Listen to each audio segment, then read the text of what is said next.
Media circle நேயர்களுக்கு வணக்கம். இன்றைக்கு நம்மோடு நேர்காணலுக்காக கவிஞர் ராஜகம்பீரன் அவர்கள் நம்மோடு இருந்திருக்கிறார். அவரோடு பேசலாம். வணக்கம். வணக்கம்.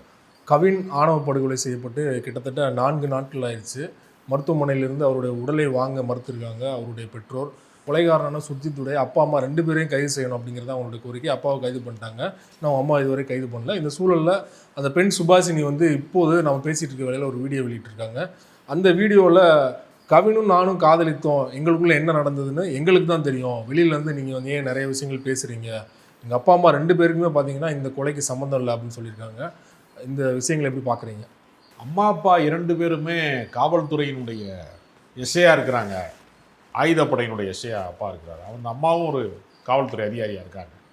நம்ம ஒரு இடைநிலை சாதியாக இருக்கிறோம், மறவர் சமூகமாக இருக்கிறோம், நம்ம ஒரு இடைநிலை சாதி அதிக சாதியாக இருக்கோம். இதெல்லாம் இல்லாமல், இந்த தைரியம் இல்லாமல் பட்டப்பகலில் ஒருவனை பகிரங்கமாக நீங்கள் வெட்டுறதுக்கான தைரியம் எங்கேருந்து பிறக்கிறது?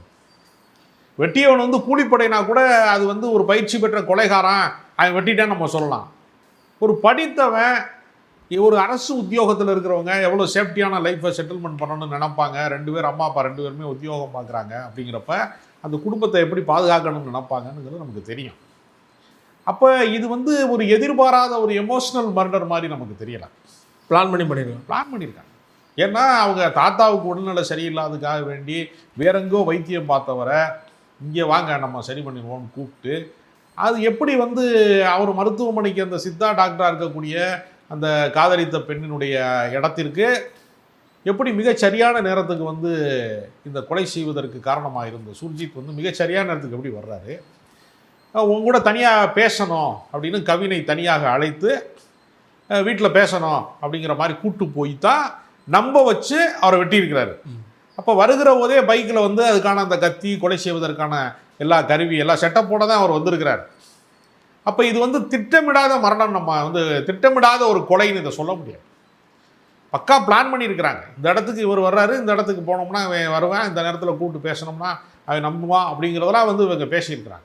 எல்லாருக்கும் எழுதுகிற சந்தேகம் என்னன்னா, அந்த பிளானிங் சுபாஷினுக்கு தெரியுமா அப்படிங்கிறது தான். இல்லை, எல்லாருக்கும் பேச்சுவார்த்தை செய்வதற்காக அழைத்ததாக சொல்லி கொலை செய்தார்களா? ஏன்னா கொலை செய்கிறதுக்காக கூப்பிட்றாங்களா அப்படிங்கிறதுக்கு சொல்ல முடியாது நம்ம. ஏன்னா கொலை செய்கிறவங்க எல்லாத்தையும் பிளானாக சொல்லிட்டு செய்ய போகிறது இல்லை. அது இந்த மாதிரியான ஒரு கொடூரமான சாதி ஆணவ படுகொலை சார்ந்த விஷயத்தை சொல்லியிருக்க வாய்ப்பு இல்லை. பேசிக்கிடுவான், நீ கூப்பிடுன்னு வேணால் சொல்லியிருக்கலாம். அப்படி வேண்டாலும் ஏதாவது வாய்ப்பு இருக்கலாமே தவிர, இது கொலை வரைக்கும் போகுங்கிறத ஒருவேளை அந்த பெண் எதிர்பாராமல் இருந்திருக்கலாம். ஏன்னா அந்த பெண்ணுடைய அலைபேசி உரையாடல்களில் சம்மந்தப்பட்ட அந்த கவினுடைய அம்மாட்டையெல்லாம் அந்த அம்மா பேசினதாகவும் அந்த உரையாடல் பதிவுலாம் இருக்கிறது செல்ஃபோனில். அப்போ அந்த அம்மா சொல்லியிருக்கிறாங்க, அவங்க டீச்சராக ஒர்க் பண்ணுறாங்க கவினுடைய அம்மா. அவங்க சொல்லியிருக்காங்க, வேணாம்ப்பா பிரச்சனை வரும், உங்கள் சாதி வேறு எங்கள் சாதி வேறு, அது வேணாம் அப்படிங்கிறதெல்லாம் பேசியிருக்கிறாங்க. நீ தைரியமாக இருங்க அப்படின்லாம் இவங்க ஆறுதலாக பேசினதான அந்த வாய்ஸ் நோட்டு ரெக்கார்டெல்லாம் அதில் வாட்ஸ்அப்பில் எல்லாமே இருக்கிறது. இப்போ அவங்களுக்கு என்னென்னா, தன்னால் தன்னோட தம்பி கொலைகாரன் ஆகிட்டான், அப்பா தலைமறைவாக இருந்து அவரும் அரெஸ்ட் ஆகிட்டாரு, அம்மா தலைமறைவாக இருக்கிறாங்க, ஒட்டுமொத்த குடும்பமே சீரழிந்துன்னு இருக்கிறது. இன்னொரு பக்கம் 4 நாட்களாகவே அந்த உடல் வாங்கப்படாமல், கொலை செய்யப்பட்ட உடல் வாங்கப்படாமல் அது பக்கம் இருக்கிறது. இப்போ ஒரு நிலை குலைந்த ஒரு மோசமான ஒரு நிலைமை. அதாவது சாதிங்கிறது நடைமுறையில் அப்படி ஒன்றும் கிடையாது. யாருக்காவது ரோட்டில் ஆக்சிடெண்ட் ஆகுது, தேவர் ரத்தம் கொடுங்க அப்படின்னு எவனுமே கேட்க போகிறதில்ல. பாசிட்டிவாக இதுவான்னு கேட்பான். அப்போ அறிவியல் பூர்வமாக சாதியோ மதமோ நிரூபிக்கப்படவில்லை. இத்தனைக்கு கவின் இன்ஜினியருக்கு படித்து சாஃப்ட்வேர் இன்ஜினியராக ஒர்க் பண்ணிகிட்டு இருக்கிறாரு. சென்னையில் இருக்கக்கூடிய ஒரு முன்னணி தனியார் நிறுவனத்தில் நல்ல சம்பளத்துக்கு 1 லட்ச ரூபா சம்பளம் வாங்கக்கூடிய ஸ்டேட்டஸில் இருக்கிறாரு. அவருடைய அந்த சொத்து இருக்குது பாருங்கள், பூர்வீக சொத்துலாம் ஏறத்தாழ 10 கோடி ரூபா மதிப்புடைய சொத்துக்களோடு அவர் இருக்கிறார். இப்போ அவர் சாதாரண ஸ்டேட்டஸில் இல்லை. அப்போ படிப்போ கல்வியோ உத்தியோகமோ பொருளாதாரமோ எல்லாமே இருக்கு. சாதிங்கிற ஒரு விஷயத்துக்குள்ளே அவருக்கு தகுதி இல்லை அப்படிங்கிறத இவங்க பேசி பிரித்து விட்டுருந்தா கூட இவ்வளோ பெரிய இந்த கொடூர கொலைக்கு வாய்ப்பு இல்லாமல் போயிருக்கலாம். ஆனால் மிரட்டியிருக்காங்க கூப்பிட்டு. ஏன்னா அவர் காவல்துறையில் அவங்க அப்பா வேலை செய்கிறதுனால இந்த சுபாஷினியுடைய அப்பா சொல்லி ஒரு பாளையங்கோட்டை எஸ்ஐ ஒருத்தர் கூப்பிட்டு, என்ன நினச்சிட்டு இருக்க அப்படின்னு சொல்லி மிரட்டியிருக்காரு. ஏறத்தாழ கொலை மிரட்டல் விடுத்திருக்காங்க. ஓகே. ஆனால் அந்த பையன் இளங்கன்று பயமறியாதும்பாங்கல்ல, இதை எதிர்கொள்வதற்கு அவர் தயாராக இருந்திருக்கிறாரு. அது அந்த தைரியமே இவ்வளோ பெரிய விபரீதத்துக்கு வந்து காரணமாக இருந்திருக்கிறது. உடம்புல வேற எங்குமே இல்லை, கழுத்தில் மட்டுமே வெட்டியிருக்கிறான் அப்படிங்கிறது தெரியும். அது கூலிப்படை மாதிரியே வந்து எங்கேயுமே வெட்டாம கழுத்துல மட்டும் கரெக்டாக வெட்டியிருக்கான் அப்படின்னு சொல்லப்படுது இல்லையா? எப்படி வந்து இந்த மனநிலை அவர்களுக்கு உருவாகிறது அப்படின்னு ஒரு பெரிய ஒரு கேள்விக்குறியாக இருக்குது. இப்போ என்ன சொல்லுவாங்கன்னா, முன்னாடிலாம் கிராமப்புறங்களில் தான் சாதி வேரோடி கிடக்கிறதுன்னு சொல்லுவாங்க. இப்போ திருநெல்வேலிலாம் வந்து ஒரு முழுமையான வந்து அந்த ஒரு கிராம மனநிலையிலேருந்து அவங்க யாரும் இன்னும் வெளியில் வரலை. அப்போ இன்னொன்று என்னென்னா, காவல்துறையில் இருக்கக்கூடிய ஒரு மிகப்பெரிய மோசமான நிலைமை என்னென்னா, ஆதிக்க சாதிக்காரர்கள் வந்து அதிகமான பேர் காவல்துறையில் வந்து உயர் அதிகாரிகளாகவோ லோக்கல் எஸ்ஏவோ பிசிஏவோ எல்லாமே நீங்கள் பார்த்தீங்கன்னா காவல்துறையினுடைய பணியிடங்களில் அதிகமான அளவுக்கு நிரப்பப்படக்கூடிய போஸ்டிங் பார்த்தீங்கன்னா முழுக்க முழுக்க ஒரு குறிப்பிட்ட சாதியை சார்ந்தவர்களாக இருக்கிறாங்க அப்படின்னு ஒரு ரிப்போர்ட்டே சொல்லுது. சாதாரண ஒரு பட்டியல் சாதி மக்கள் அவங்களோட குறையை சொல்லும் போதோ கம்ப்ளைண்ட் கொடுக்கும்போதோ அவங்க எப்படி எடுத்துப்பாங்க அப்படிங்கிறது ஒரு கேள்வி இருக்கிறது. இப்போ நீங்கள் சில இடங்கள்லாம் நீங்கள் பார்த்தீங்கன்னா, இப்போ கோயம்புத்தூர் மாதிரியான பகுதிகளில் மத பிரச்சனைகள் நடந்த ஊர், ஏற்கனவே குண்டு வெடிப்பு இதெல்லாம் நடந்த ஊர் இருக்குது இல்லையா, அங்கெல்லாம் நீங்கள் பார்த்தீங்கன்னா நீங்கள் வந்து போலீஸ் கண்காணிப்புக்குரிய இடமாகவே அந்த இஸ்லாமியர் பகுதி பூரா இருக்கும். நீங்கள் போலீஸ் ஸ்டேஷனுக்கு போனீங்கன்னா இந்து முன்னணி ஆஃபீஸ் மாதிரியே வச்சுருக்கேன் எல்லாத்தையுமே. ஏகப்பட்ட சாமி படத்தில் இருந்து இதுலேருந்து எல்லாமே ஒரு அரசு அலுவலகம், ஒரு மதச்சார்பற்ற நாட்டில் நம்ம இருக்கோம் அப்படிங்கிறது இல்லாமல் அவனுடைய நடைமுறையெல்லாம் நீங்கள் பார்த்தீங்கன்னாலே அவன் எப்படி வந்து அவங்க வந்து இப்போ ஒரு நீதிபதியே பகிரங்கமாக சொன்னார் இல்லையா, வேதம் தான் முக்கியம் சனாதனம் தான் முக்கியம்னு ஒரு நீதிபதியே பேசுகிறார் இல்லையா. அப்போ நீதிபதியாக இருக்கிறவங்களில் வந்து சனாதன மனநிலை கொண்டவர்கள், போலீஸ் துறையில் உயர் அதிகாரியாக இருக்கிறவங்களில் சாதி மனநிலை கொண்டவர்கள், இவங்கெல்லாம் வந்து விசாரணை நடத்துகிறாங்கன்னு வச்சுங்க. இப்போ என்ன விதமான விசாரணை நடக்கும், என்ன விதமான எஃப்ஐஆர் போடுவாங்க, என்ன விதமாக வழக்கு நடத்துவாங்கன்னு ஒரு பெரிய கேள்விக்குறி இருக்கிறது. அப்போ பாதிக்கப்பட்டவனுக்கு எந்த வகையிலையும் நீதி கிடைக்காது. இப்போ வந்து தன்னை கூப்பிட்டு மிரட்டுறாங்க அப்படிங்கிறப்ப அவர் வந்து ஒரு பாதுகாப்பு பிரச்சனை இருக்கிறது தனக்கு அப்படிங்கிறது. இப்போ இவருடைய குடும்பத்தை வந்து பாதுகாக்கிறதுக்கு யாருமே இல்லை. இப்போ ரோட்டில் வச்சுக்கிட்டு உடலை வைத்து கொண்டு போராடிக்கிட்டு இருக்கிறாங்க. 4 நாளாக வந்து அந்த உடலை வாங்க மறுத்து போராடுறாங்க.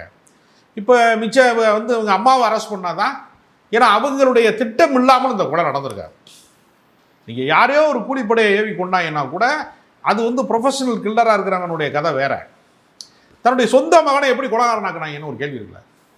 மக்கள் அதாவது தாங்கள் விரும்பாத சாதியில் ஒருத்தனோட காதலிச்சிட்டாங்கிறதுக்காக தன் மகனோட வாழ்க்கையை வந்து போனாலும் பரவாயில்ல, அவன் கொலைகாரனா நின்றாலும் பரவாயில்லைன்னா அப்போ அந்த கேஸை பார்த்துக்குருவோம், நம்ம வழக்கு என்ன பெரிய இது என்ன நடந்துற போகுது, அந்த வழக்கை நம்ம பார்த்துக்குருவோம். அவரும் பார்த்தீங்கன்னா அந்த தைரியம் ஊட்டியிருப்பாங்களோங்கிற சந்தேகம் வருது. நேஷனல் லெவலில் தடகள வீரராக இருந்திருக்காரு.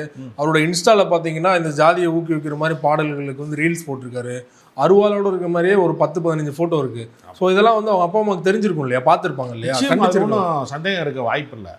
அப்போ அதெல்லாம் வந்து நம்மளுடைய சாதிக்கு வந்து பெருமை, நம்ம வந்து பிறக்கும் போதே நம்ம வீரனாக தான் பிறந்திருக்கோம் அப்படின்னு சொல்லி நீங்கள் வந்து ஒரு விஷயத்தை நீங்கள் வந்து ஊட்டி வளர்க்குற ஆண்ட பரம்பரை. நம்ம ஆண்ட பரம்பரை, நம்மளை வந்து நம்ம அருவா வச்சு வெட்டினா தான் வெட்டும், வேற ஆள் வச்சு வெட்டினா வெட்டாது, நம்ம தான் வீர பரம்பரை என்று சொல்லி ஒரு ஏற்றி விட்றாங்கல்ல. இப்போ அது எங்கேயும் வந்து நிற்கிது. இப்போ அவன் வந்து சுர்ஜித் வந்து இப்போ சிறையில் இருக்கான். வழக்கு விசாரணையில் அதிகபட்சமான தண்டனை கிடைப்பதற்கான வாய்ப்பு அதிகமாக இருக்கிறது. ஏன்னா பட்டப்பகலில் நடந்த கொலையாக இருக்குது. இந்த கொலையை தான் செய்யலைன்னு சொல்ல முடியாதுன்னு, அதுக்கான ஆதாரங்கள் இருக்கிறது, போஸ்ட்மார்ட்டம் ரிப்போர்ட் இருக்குது. இப்போ எல்லாமே வந்து என்னவாக போனால் அவனுடைய வாழ்நாளில் இளமை வந்து போயிடும்ல. சிறிய வயது தானே, அவனை வந்து வாழ வேண்டிய வயதில் அவன் சிறைக்கு போகிறான். வாழ வேண்டிய வயதில் ஒருத்தன் கொலை உண்டு உடலாக வந்து பிணமாக கிடக்கான். அந்த 2 குடும்பங்களுடைய நிம்மதியும் போயிருச்சு. அப்போ சாதிங்கிறது ஒரு கொடூரமான விஷத்தை விட மோசமானதாக இருக்குது. இதை வந்து கற்பித்தவன் வந்து ஒரு முட்டாள்னு நம்ம சொல்கிறோம். இது வந்து எப்படி படித்தவனாக இருக்கிறவன், எஸ்ஐயாக இருக்கிறவன் வந்து இந்த மாதிரியான ஒரு அந்தஸ்தில் இருக்கிறவனுக்கு இவ்வளவு கீழ்த்தரமான ஒரு உயிரை வாங்கக்கூடிய அளவுக்கு வந்து ஒருத்தருக்கு சாதி வெறி இருக்குது அப்படிங்கிறது ரொம்ப ஆச்சரியமாக இருக்குது. இந்த விஷயம் தொடர்பாக ஹரிநாடார் வந்து ஒரு பேட்டி கொடுத்தார். அந்த பேட்டியில் பார்த்தீங்கன்னா லவ் பண்ணாமல் இருந்தால் அந்த கொலை நடந்திருக்காது, அந்த கொலை பண்ணவனுக்கு எதிராக எந்த கருத்துமே தெரிவிக்காமல் ஏன் லவ் பண்ணீங்க அப்படிங்கிற மாதிரி அவரோட ஸ்டேட்மெண்ட் இருந்தது இல்லையா, அதை எப்படி பார்க்குறீங்க?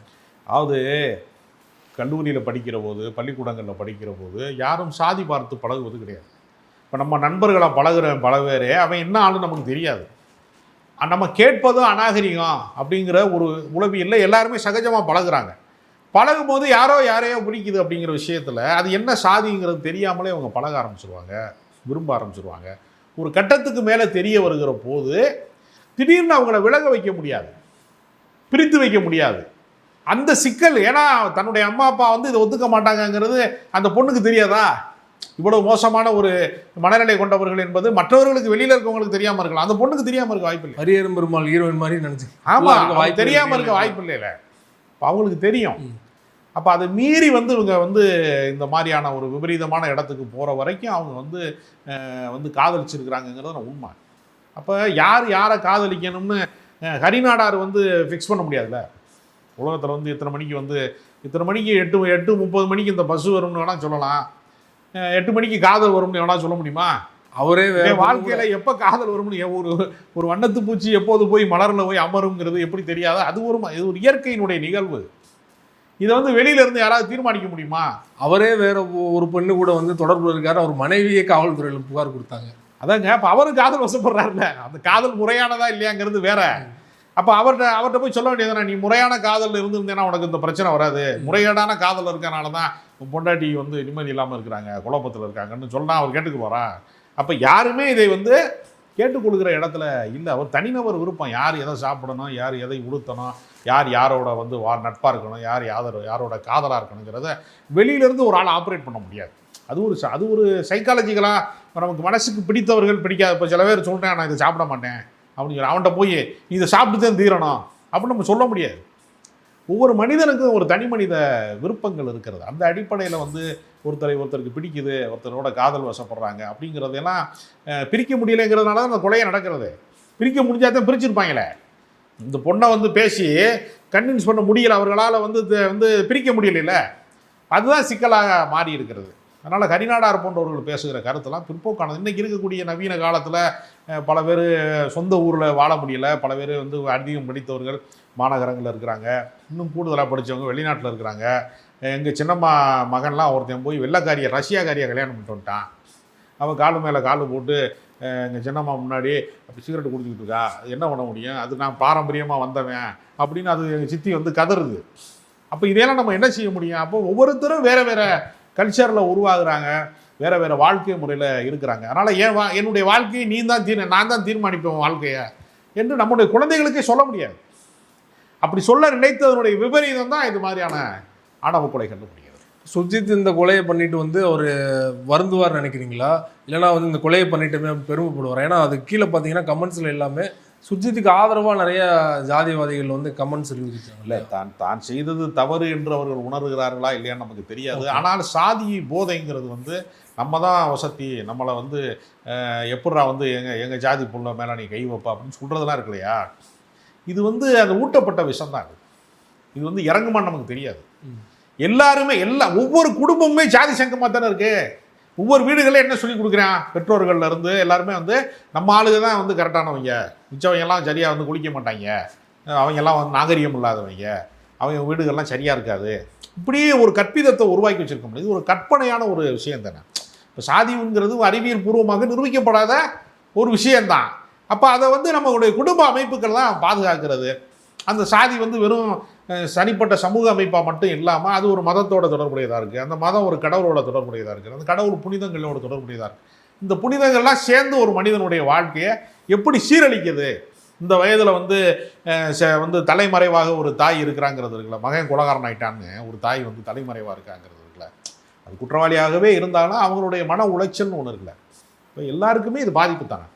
அதனால் ஆண்ட பரம்பரைன்னு சொல்கிறவனும் அவதிப்படுறான், அடிபட்டு வந்து கொலையுண்டு கிடக்கிறவன் குடும்பமும் கதறான். யாருக்காவது இதனால நிம்மதி இருக்கா? இந்த சாதியை பாதுகாக்கிறதுனால யாராவது நல்லா இருக்கேன் சந்தோஷமா இருக்கான்னு சொல்ல முடியுதான்னா ஒன்றுமே இல்லை. இந்த வாரம் தொடர்பாக டீட்டெயிலாக ஒரு பேட்டி கொடுத்தீங்க, மிக்க நன்றி.